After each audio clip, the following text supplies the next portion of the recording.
Hello, everyone. This is Charisma, and this is my healing journey. Boy, I tell you, God works so quick sometimes because some good news. I finally got into therapy. It just happened at 4:44. Um, a place that specializes in helping people who have been victims of domestic violence. They called me today. And I know that's nothing but God because I've been fighting and fighting and fighting to get into therapy for a while now. And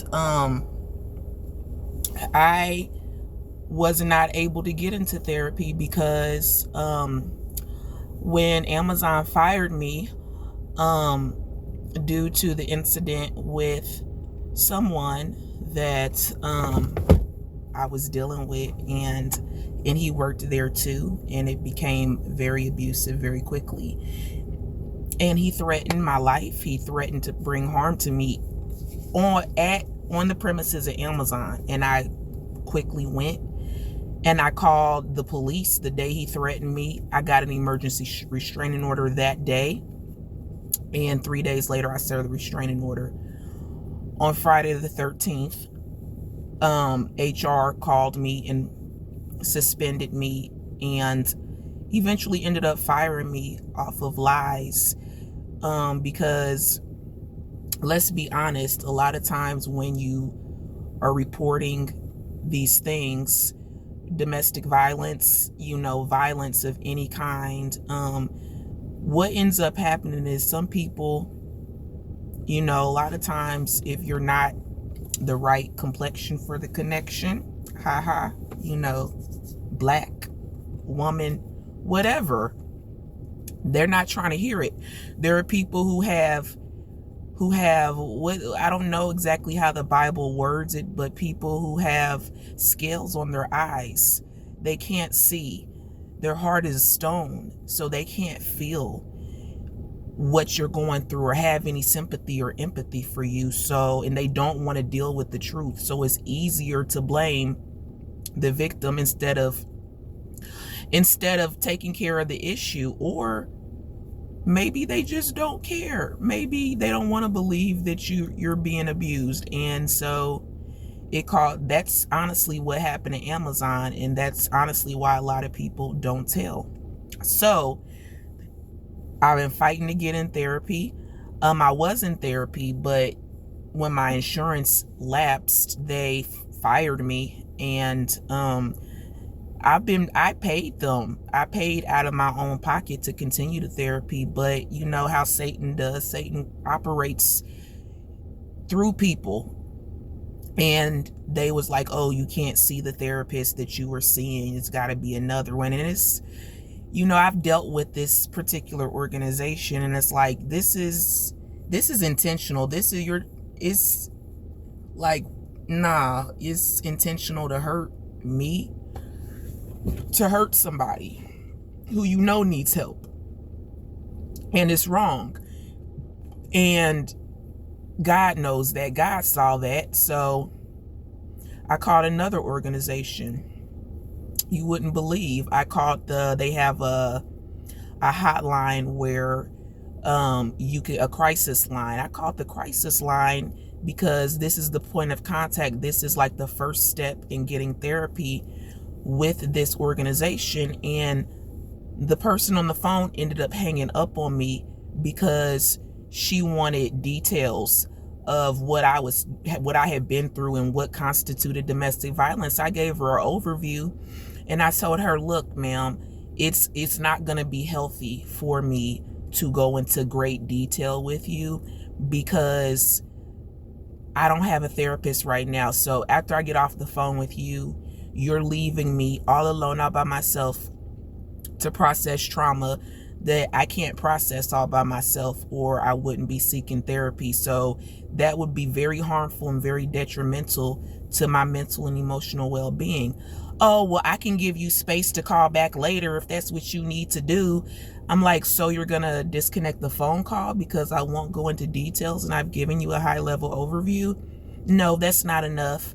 Long story short, this representative ended up hanging up the phone on me. And, I was so tired that day. Like, it just felt like the whole world was against me when that individual did that. And I kept calling back, and she hung up on me 2 more times. And so I said, oh no, because you're not about to treat me like this, because you cannot do that to me. You're not going to do that to me. You're not going to do me like that. So I ended up calling the headquarters, and she was like, oh, this call is recorded. And I ended up being on the phone call like, yeah, what this woman's doing to me is aversive. She's wanting details, and I cannot do that. I'm not in a mental space to give details. I've told you that I'm here due to domestic violence that's very recent, a month or less. I've had to get restraining orders. I've had to run for my life. My life's been in danger due to an abuser. So, like, what more does she want to hear? Like, it's not and I asked her, are you a mental health therapist? Are you a licensed clinician? And she told me no. So I said, okay, you're not a clinician, so I can't sit here and process and go and give you blow by blow detail, because it's not up to you to decide if my story is traumatic enough for me to be worthy of therapy. Because why would I be seeking these services unless I truly have been a victim of DV or adverse childhood experiences? And she, it was cruel. Let's be honest. It was cruel what she did. And, but I'm at a point where it's got to be me. I'm fighting with all of my might to get the help that I need. I'm not going to let this barrier in my way. I kept calling, I kept emailing. And she was like, oh, somebody's going to get to you. And I texted her. She texted me, and I was like, you hung up the phone on me. You were wrong. And I will make sure that this is reported to the highest authority within this company. And if I don't get the satisfaction that I need to know that this issue with you has been addressed and what you did, then remedies outside of the organization will be sought after, because this is not right. What you've done could have caused me to have a mental health crisis and do something to harm myself, or do something self-destructive, or cause me to self-harm. This is what these people, don't understand. It'd be so many people in these types of positions, and you think that you're going to get the care that you need, and it's like they take advantage of the little power that they have to harm somebody. And it's not right, and it's not okay. And so I raised holy hell. And next thing, that happened Friday. And this Monday, they're calling me at 4:44. They called me and said, you can come to the headquarters and sign up for group therapy, because usually when you go through organization, you have a waiting list. So in order to get you in therapy, quickly, they'll have group therapy available where you can get started with that very quickly, until you can wait and be on the waiting list until you can see a therapist. So that's my update for today. I'm praising God with all of my might, because it's been a fight. It's really been a fight to get help. It has. And I know I need help. I know I need therapy. And I want help. I want therapy. Because honestly, you cannot process this type of trauma all by yourself, what I've been through. And I put myself on Front Street. I do that with intention. It's not to gain sympathy when I'm here posting what I've been through on YouTube. It's not for sympathy. It's to let other people know who have faced the same type of situations that you are not alone. You are not tripping, because there are some wicked people in this world who are in positions where they're supposed to help, but they won't. But that's why you got to keep fighting. You got to keep fighting with all your might. And God just downloaded a message in my heart and told me to tell his people, I will fight for you, because you can knock boom, boom, boom on every single door, and it's not your might that's going to open that door. It's God's might. It's God's power. It's the conviction of the Lord that's going to open those doors. When man want to say no, when Jesus says yes, no man can say no. No man. And the opposite is true too. But I tell you, I'm just in a state of gratitude that in a matter of one day, in 24 hours, how my Father has moved on my behalf and has heard my cries and has heard my voice, even when I didn't feel like it was being heard. God hears your cries. Just keep on crying out to the Lord. I remember last week I was with a client and she painted me a picture. And she said, in the picture was push with a little stick figure pushing the word push. And I said, what in the world made this child do this? Or like, what in the world? God was using that child to tell me, pray until something happens. Pray without ceasing.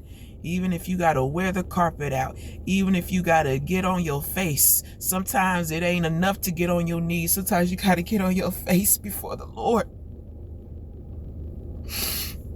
But don't think that just because he's silent, he's not moving and he's not working and he's not working it out on your behalf and on your face, and it's not going to work out in your favor. Push. I need y'all to push. Keep pushing. And I'm going to need the help of my village people to help me keep pushing. Anytime you see me not posting for 3 or 4 days at a time, y'all gonna have to like, comment, subscribe. Y'all gonna have to comment, hey Charisma, where are you at? Come on, we haven't heard from you. And I promise you, I will keep posting, because this is bigger than me. This YouTube ministry is way bigger than me.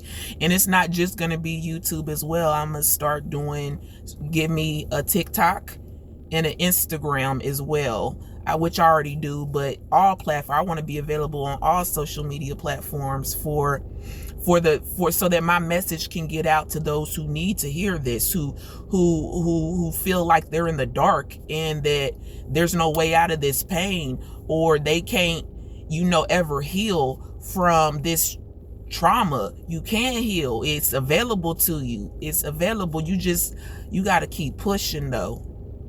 And also, as a resource to those who visit my page, I'm going to put in the description, give me about a day or so, because I got to do my research, a description of the major cities and organizations in those cities who specialize in helping survivors of domestic violence and adverse childhood experience and sexual violence and abuse.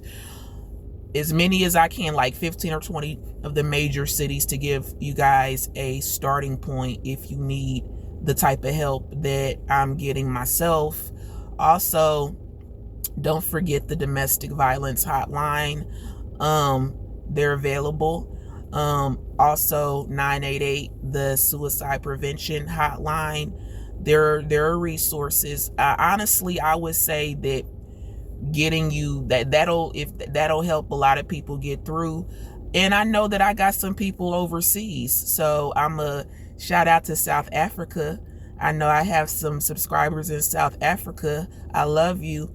And try to research some resources of the same type of capacity overseas, South Africa. Hopefully I can find something for South Africa, some places in Europe as well, some major cities in Europe like London, the Netherlands, Paris. This is systemic. It's a spirit that dwells in this world that don't want to see people free. But all I know is this: the truth is what set me free, and who the Son sets free is free indeed. Also remember, my village people, it's easier said than done, Because I know a lot of times I don't want to forgive those who have hurt me. I don't want to put it down. But look at it. Think about it like this. If you don't put all of that stuff down that other people placed on you that's not yours to bear, if you don't place it down at the feet of the Father, He's not going to be able to give you the blessings. He's not going to be able to give you beauty for your ashes. God knows what you've been through, and He can take that pain and make purpose out of it so that you'll have a testimony. And you ain't got to worry about the trauma. It's going to be like, I would say, a woman in travail, pushing out that child in so much pain and so much sorrow. But when that baby come out and it's in your arms, you don't care nothing about that pain. You don't see that. And that's the point I'm trying to be at. That's the point I want my village people to be at. To the point where you can look forward and not stop looking backward. Because that's the only way we gonna have what God wants us to have. And that's blessings, and that's abundance, and that's peace. Peace that surpasses all understanding, and peace that the world can't take away from you because the world didn't give it to you. This is Charisma, and this is my healing journey. I love you so much, but I know one who loves you more than I, and that's Jehovah Jireh, Elohim, Yahshua, the Lord up above. He loves you. Cry out to Him. He hears and He sees your pain, and He wants to bring about purpose from that pain. Peace.